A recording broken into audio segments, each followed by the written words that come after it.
جنگ بدر، مشرک قیدی۔ آسمان سے وحی کے ذریعے اپنے دفاع میں لڑنے کی اجازت کے بعد جو جنگ بدر ہوئی، اس میں اللہ نے اپنے وعدے کے مطابق مسلمانوں کو شان و شوکت اور بلند رتبہ فتح مبین سے نواز دیا۔ مگر دو صورتیں نئی پیدا ہوگی جن کے بارے میں ابھی کوئی آسمانی حکم نہ اترا تھا۔ ایک تو جنگ میں قید کیے گئے مشرکین مکہ تھے، دوسرا مسلمانوں کو جنگ جیتنے کی صورت میں ملا مال و اسباب تھا، جن میں اونٹ، گھوڑے، تلواریں، زرہیں اور دوسرا مال و متاع تھا۔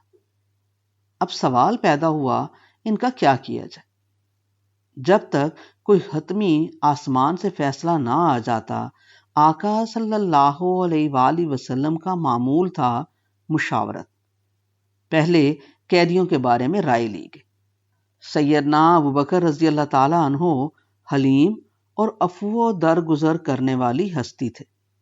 انہوں نے اپنی فطرت حسنہ کے مطابق یہی رائے دی کہ شاید یہ خود یا ان کی آنے والی نسلیں ایمان کی دولت سے مالا مال ہو جائیں، انہیں فدیہ لے کر چھوڑ دیا جائے۔ فدیہ کا عرب میں پرانا رواج تھا۔ رائے یہ دی گئی کہ ان کی مالی حیثیت دیکھ کے 1 سے 4,000 درہم تک فدیہ۔ سیدنا عمر بن خطاب رضی اللہ تعالیٰ عنہ سے رائے لی گئی۔ سیدنا عمر رضی اللہ تعالیٰ عنہ ظالم کو اس کے ظلم کی سزا کا سزاوار سمجھتے تھے۔ ان کی رائے مختلف تھی۔ انہوں نے عرض کیا، آقا، انہوں نے آپ کو جھٹلایا، آپ کی تکذیب کی، آپ کو ستایا، آپ سے جنگ کی، یہ باز نہیں آئیں گے، انہیں ختم کر دیا جائے تاکہ انہیں اپنے کیے کی سزا ملے اور ان جیسے ان کے دوسرے ساتھیوں کو عبرت ہو۔ اوس کے سردار سعد بن معاذ رضی اللہ تعالیٰ عنہ کی رائے بھی سیدنا عمر بن خطاب رضی اللہ تعالیٰ عنہ کی تائید میں تھی، مگر رائے دینے والوں کی اکثریت پہلی رائے کو ترجیح دے رہی تھی۔ آقا صلی اللہ علیہ وآلہ وسلم تو تھے ہی سراپا رحمت للعالمین۔ انہوں نے فیصلہ دے دیا، قیدیوں کو فدیہ لے کر چھوڑ دیا جائے، اور جو فدیہ دینے کے قابل نہ ہو، پڑھا لکھا ہو، وہ فدیہ کے بدلے 10 مسلمان بچوں یا بڑوں کو علم سکھائے پڑھائے۔ ظاہر ہے مشرک سے قرآن تو سیکھنا نہیں تھا، عام رائج علم لکھنا پڑھنا اور دنیاوی علوم کا سکھانا ہی مطلوب تھا۔ دنیاوی علوم کی اتنی توقیر، 4,000 درہم فدیہ کے برابر، پھر مسلمان بچوں بڑوں کو پڑھانا بھی کافروں سے۔ مسلمانوں میں علم کی فوقیت راسخ ہوگی۔ آقا صلی اللہ علیہ وآلہ وسلم کے حکم کی تعمیل شروع ہوگی۔ اب دوسرا مسئلہ ہے، مال و متاع جو ہاتھ لگا، آقا صلی اللہ علیہ وآلہ وسلم اس پہ خاموش، آسمان سے حکم کا انتظار۔ پھر مسلمانوں میں بھی مختلف آراء، کچھ کہیں جنہوں نے وہ مال پکڑا وہ ان کا، جو صرف دشمنوں کو مارتے رہے وہ کہیں تم لوگوں نے اس لیے یہ مال و متاع اکٹھا کر لیا کہ میدان جنگ سے ہم نے انہیں مار دیا یا بھگا دیا۔ جو حفاظتی حصار میں سیکیورٹی ڈیوٹی پہ کھڑے تھے بولے، حصار تو ہم نے باندھا تھا، ہمارا حصہ۔ ابھی یہ دعوے جاری تھے کہ آسمان سے وحی آ گئی۔ وحی آئی تو آقا صلی اللہ علیہ وآلہ وسلم کا رنگ پیلا ہو گیا۔ خوف سے دونوں جہانوں کی کنجیاں جنہیں ملی ہوئی تھیں وہ کانپ گئے، آنکھوں سے آنسو جاری ہو گئے۔ اللہ نے وحی میں حتمی حکم تو آقا صلی اللہ علیہ وآلہ وسلم کی ہر ادا اور ہر فیصلے کے حق میں دیا، مگر اپنی رائے سیدنا عمر بن خطاب اور سیدنا سعد بن معاذ رضی اللہ تعالی عنہم سے متفق کر لی۔ بہرحال اللہ نے جبرائیل علیہ السلام کو بھیجا اور قیدیوں کے بارے میں سارا اختیار رسول اللہ صلی اللہ علیہ وآلہ وسلم کو دے دیا اور فدیہ لے کر احسان کے ساتھ چھوڑ دینے کی اجازت دے دی۔ آقا صلی اللہ علیہ وآلہ وسلم اللہ کی تنبیہ سے بہت ڈرے، روئے، کہا جاتا ہے کہ آقا صلی اللہ علیہ وآلہ وسلم نے فرمایا کہ اللہ نے عذاب کا ڈراوا دیا، اتارا نہیں، اترتا تو صرف 2 بچتے، عمر بن خطاب اور سعد بن معاذ رضی اللہ تعالی عنہ۔ بہرحال آقا صلی اللہ علیہ وآلہ وسلم کے فیصلے کی تعمیل شروع ہو گئی۔ مکہ سے لوگ فدیہ لے کر آنے لگے اور اپنے اپنے قیدی چھڑانے لگے۔ مال و اسباب کا معاملہ ابھی لٹکا ہوا تھا۔ سارا ہاتھ آیا مال و متاع کا ایک ڈھیر پڑا تھا، کوئی اس سے کچھ نہ اٹھا سکتا تھا۔ سیدنا سعد بن ابی وقاص رضی اللہ تعالی عنہ، جنہوں نے بعد میں سیدنا عمر بن خطاب رضی اللہ تعالی عنہ کے دور خلافت میں ایران و عراق فتح کیا تھا، جنگ بدر میں انہوں نے دشمن رسول سعید بن عاص کو اپنے ہاتھوں سے جہنم رسید کیا تھا۔ مرنے والے کی تلوار سیدنا سعد بن ابی وقاص رضی اللہ تعالی عنہ کو بہت اچھی لگی۔ دل میں یہ تمنا جاگی یہ تلوار انہیں ملے۔ لے کر آئے، آقا صلی اللہ علیہ وآلہ وسلم سے عرض کی، آقا میں نے ہی اس تلوار والے کو مارا تھا، درخواست ہے کہ یہ تلوار مجھے عنایت ہو۔ آقا صلی اللہ علیہ وآلہ وسلم خاموش بیٹھے، خدا جانے کس دھیان پہ دھیان لگائے تھے۔ فرمایا، نہیں، اسے اسی ڈھیر پہ رکھ دو جہاں باقی سامان پڑا ہے۔ تعمیل ہوئی۔ پھر مڑ کے جاتے ہوئے خیال آیا، ڈھیر کا سامان بٹا تو نہ جانے کون یہ تلوار لے جائے۔ تلوار بہت عمدہ تھی، اس پہ تلوار کا نام بھی لکھا ہوا تھا، ذوالقطیہ۔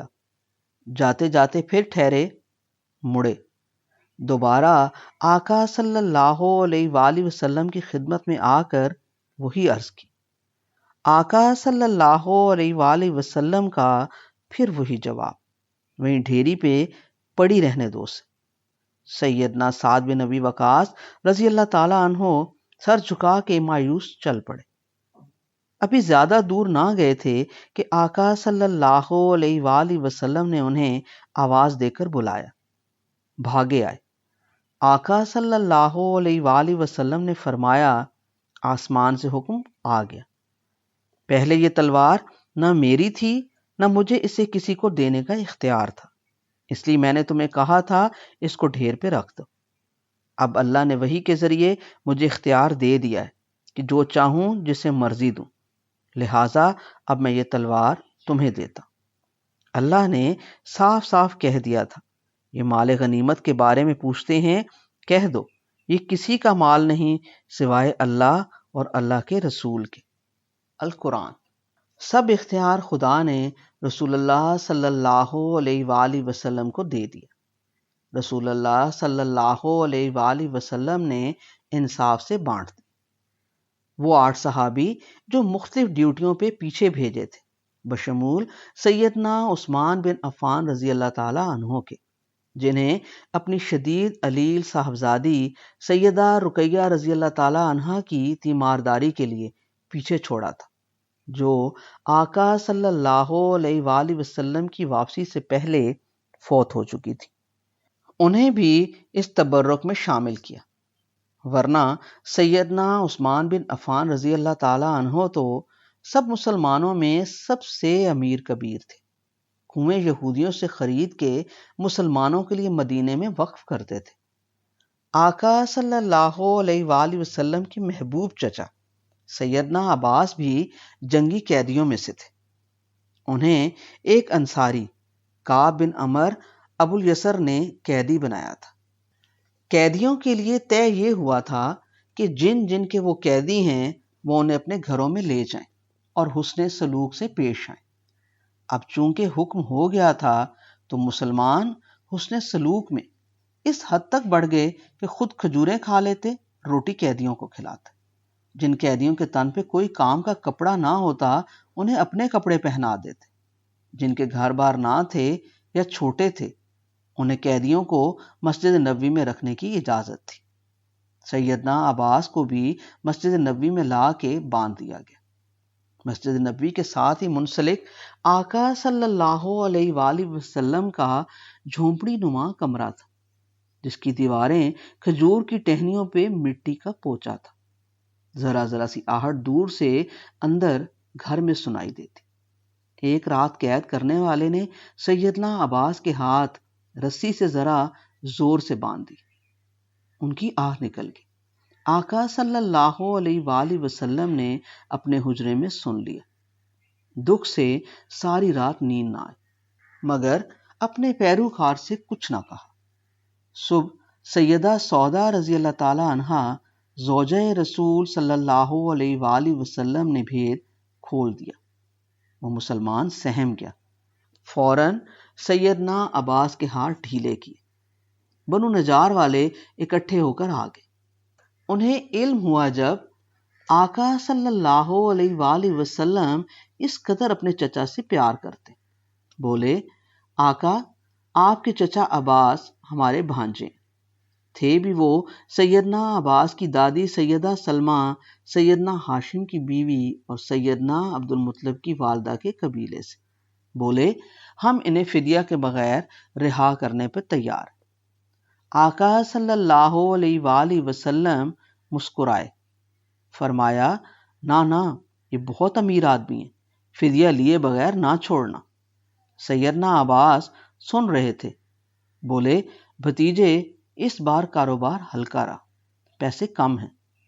آقا صلی اللہ علیہ وآلہ وسلم نے پھر تبسم فرمایا اور کہا، وہ لمحہ یاد کرو جب جنگ پہ بادل نخاستہ آتے ہوئے آپ نے اتنی رقم اپنی زوجہ چچی ام فضل رضی اللہ تعالی عنہا کو دی اور یہ نصیحت کی کہ اگر نہ آیا تو اتنے اسے دینا، اتنے اسے۔ وہ ساری رقم ساتھ سونا چاندی تم دونوں نے گھر کے فلاں حصے میں چھپایا ہوا ہے، بولو ہے کہ نہیں؟ سیدنا عباس کی آنکھیں پھٹی کی پھٹی رہ گئی۔ کہنے کو وہ آقا صلی اللہ علیہ وآلہ وسلم کے سب سے بڑے جاسوس تھے، دور دراز کی خبریں آقا صلی اللہ علیہ وآلہ وسلم تک پہنچاتے تھے، مگر آسمان سے آئی خبر سن کے سر ہلانے لگے۔ بولے واقعی بھتیجے، میں گواہی دیتا ہوں کہ آپ اللہ کے سچے رسول ہیں، کیونکہ اس مال کا میرے اور میری بیوی کے علاوہ کسی کو علم نہیں۔ سیدنا عباس سے پورے 4000 درہم لیے گئے۔ یہی نہیں، آقا صلی اللہ علیہ وآلہ وسلم نے فرمایا عقیل کے بھی آپ ہی پیسے ادا کریں۔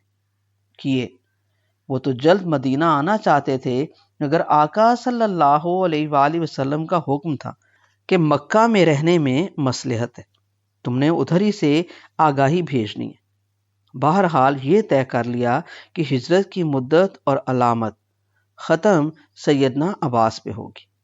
جو ان کے ساتھ یا ان سے پہلے مکہ سے مدینہ آئے گا وہ مہاجر کہلائے گا۔ ان کے بعد آنے والوں کو یہ مقام نہیں ملے گا کہ وہ مہاجر کہلائیں۔ سہیل بن عمر قریش کا شعلہ بیان مقرر تھا، وہ بھی قیدی تھا۔ سیدنا عمر بن خطاب رضی اللہ تعالی عنہ نے آقا صلی اللہ علیہ وآلہ وسلم کو مشورہ دیا کہ اس کے اگلے 2 دانت توڑ دیے جائیں، تاکہ یہ اسلام کے خلاف میں جب بات کرے تو اس کی بات سے ہوا نکل جائے۔ آقا صلی اللہ علیہ وآلہ وسلم نے درخواست مسترد کر دی، فرمایا میں مصلح کی اجازت نہیں دے سکتا۔ سہیل بن عمر ام المومنین سیدہ سودا رضی اللہ تعالی عنہ کے پہلے مرحوم خاوند کے بھائی تھے۔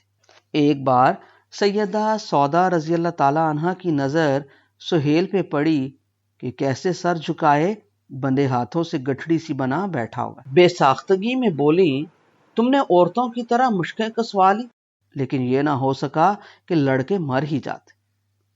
آقا صلی اللہ علیہ وآلہ وسلم قریب ہی تشریف فرما تھے۔ فرمایا سودا میرے مقابلے پہ اشتعال پھیلا رہی ہو؟ سیدہ سودا سہم گئی اور معذرت چاہی کہ بے اختیار منہ سے نکل گیا۔ سیرت ابن ہشام۔ ویسے تو سہیل بن عمر خوشحال آدمی تھا، مگر سرے دست اس سے فدیہ کی رقم کا بندوبست نہ ہو سکا۔ مکہ کا ایک مشرک مکرد بن حفص اسی کوشش میں لگا ہوا تھا۔ آخر اس نے آقا صلی اللہ علیہ وآلہ وسلم سے درخواست کی کہ میری شخصی ضمانت پہ سہیل بن عمر کو رہا کر دیں، اس کی جگہ میرے پاؤں میں تسمہ ڈال لیں، اسیر بنا لیں۔ اس کی بات مان لی گئی۔ سہیل بن عمر کو بغیر فدیہ کے چھوڑ کے اس کے ضمانتی کو باندھ لیا گیا۔ بعد میں سہیل بن عمر نے رقم اکٹھی کر لی اور اپنا ضمانتی رہا کرا کے لے گیا۔ اسیران بدر میں ایک نوفل بن حارث بھی تھا۔ فدیہ کی بات آئی تو بولا میرے پاس کچھ نہیں۔ آقا صلی اللہ علیہ وآلہ وسلم نے فرمایا نوفل تیرے وہ نیزے کہاں ہیں جو تم جدہ میں چھوڑ آئے؟ نوفل بیٹھا بیٹھا اچھل پڑا، آنکھیں پھٹی کی پھٹی رہ گئی، بولا اللہ کی قسم اس بات کی خبر میرے سوا کسی کو نہیں۔ میں مان گیا آپ کی رسالت، گواہی دیتا ہوں کہ آپ صلی اللہ علیہ وآلہ وسلم اللہ کے سچے رسول ہیں۔ نوفل مسلمان ہو گیا مگر نیزے بھی لے آیا اور اپنا فدیہ بھی ادا کیا۔ مکہ کا ایک مشہور شاعر بھی قیدیوں میں پکڑا گیا۔ شاعر اس زمانے میں بھی غریب ہوتے تھے، خاص طور پہ وہ شاعر جو کسی قبیلے کے رئیس یا سردار نہ ہوں، مگر ان کا اثر رسوخ اور لوگوں میں احترام ہوتا تھا۔ وہ شاعر مشرک تھا، اپنی شاعری میں آقا صلی اللہ علیہ وآلہ وسلم کی ہجر اور اسلام دشمنی کی باتوں سے لوگوں کو مشتعل کرتا تھا۔ بولا میرے پاس خود کو چھڑانے کے لیے کچھ بھی نہیں، 5 بیٹیاں ہیں لیکن ہاتھ خالی ہیں، کچھ بھی نہیں ہے میرے پاس سوائے اپنے لفظوں کے، جو اب آپ کے قصیدے میں کہوں گا، کہتا رہوں گا اگر مجھے رہائی مل جائے۔ اس کا نام تھا ابو اذا عمر الجمحی۔ آقا صلی اللہ علیہ وآلہ وسلم نے ابو اذا کو مفت میں رہا کر دی، صرف ایک وعدہ لیا، اشتعال انگیزی نہ پھیلانا اپنے لفظوں سے۔ رہائی پا کے اسے یقین نہ آتا تھا کہ رہا ہو گیا کسی بھی فدیہ کے بغیر۔ اس حسن سلوک کے احساس کے ساتھ اس نے آقا صلی اللہ علیہ وآلہ وسلم کی تعریف میں قصیدے لکھے، اشعار کہے، مگر تھوڑے عرصے بعد ہی پھر وہ ابو سفیان بن حرب کی اگلی جنگوں کے ایندھن جمع کرنے کے لیے لوگوں میں آقا صلی اللہ علیہ وآلہ وسلم اور مسلمانوں کے خلاف اشتعال انگیز شاعری کرنے لگا۔ پھر اگلی جنگ میں پکڑا گیا اور مارا گیا۔ جہاں جہاں مسلمان تھے وہ خوشیوں اور مسرتوں سے مالا مال ہو گئے۔ حبشہ میں ٹھہرے ہوئے 100 مسلمانوں کو وہ خبر عجیب طریقے سے ملی۔ ایک دن حبشہ کے سب مسلمانوں کو بادشاہ نجاشی نے دعوت دی اپنے محل میں۔ سب بن سنور کے گئے۔ دیکھا سیدنا نجاشی بادشاہ پرانے خستہ میلے کپڑے پہنے زمین پہ مٹی پھیلا کے اس میں لت پت ہوا بیٹھا، اس کی آنکھوں میں موتی چمک رہے، چہرہ حشاش بشاش اتنا جیسے آسمان سے تارے توڑ کے لے آیا۔ اس نے مسلمانوں کو خوش دلی سے خوش آمدید کہا اور بولا آج تمہاری میرے ہاں ضیافت ہے اور ایک بڑی خوشخبری۔ مسلمان خوشخبری سننے کے لیے بےتاب۔ سیدنا نجاشی رضی اللہ تعالی عنہ نے خدا کی حمد بیان کی، رسول اللہ صلی اللہ علیہ وآلہ وسلم کی مدح بیان کر کے کہنے لگا ہمارے خفیہ اہلکار جو حجاز میں متعین ہیں، انہوں نے خبر بھیجی ہے کہ مکہ اور مدینہ کے درمیان بدر کے مقام پہ مسلمانوں اور قریش کے مشرکوں کے درمیان ایک بڑا معرکہ ہوا جس میں قریش کے سب سرداروں کا صفایا ہو گیا۔ مسلمانوں کو مکمل فتح ملی ہے، فلاں فلاں سردار مارا گیا، فلاں فلاں گرفتار۔ حبشہ کے مسلمان سجدے میں گر پڑے، خوشی سے روتے روتے انہوں نے منہ آنسوں سے دھو لیے۔ جب ذرا اوسان بحال ہوئے تو عرض کی عادل بادشاہ خوشخبری کا شکریہ، ضیافت کی مہربانی، مگر ایک بات کی سمجھ نہیں آئی۔ سیدنا نجاشی رضی اللہ تعالیٰ عنہ بولا کون سی بات؟ مسلمان بولے آپ نے آج اتنی خوشی مناتے سمے کیسا اپنا حال بنا رکھا ہے، خستہ کپڑے اور زمین پہ مسکینوں کی طرح بیٹھے، جبکہ آپ تاجدار ہیں، محلات کے مالک، سر پہ تاج والے تاجور۔ سیدنا نجاشی رضی اللہ تعالیٰ عنہ سوال سن کے دل جمی سے مسکرائے، کچھ لمحے خاموش رہے، جیسے سوچ رہے ہوں کہہ دوں یا نہیں۔ پھر ان کی آنکھوں میں تارے چمکے اور وہ بولے، سیدنا عیسیٰ علیہ السلام پہ ایک وحی کے ذریعے یہ حکم اترا تھا، اللہ کے بندوں پہ لازم ہے کہ جب انہیں اللہ کا کوئی انعام میسر آ جائے تو انتہائی عاجزی اور تواضع کا اظہار کرے۔ بتاؤ اس سے بڑا کیا انعام ملنے کی مجھے یا تمہیں توقع تھی؟ یہ تو اس عاجز کی تھوڑی دیر کی عاجزی اور تواضع ہے، ورنہ اس کا حق کون ادا کر سکتا ہے؟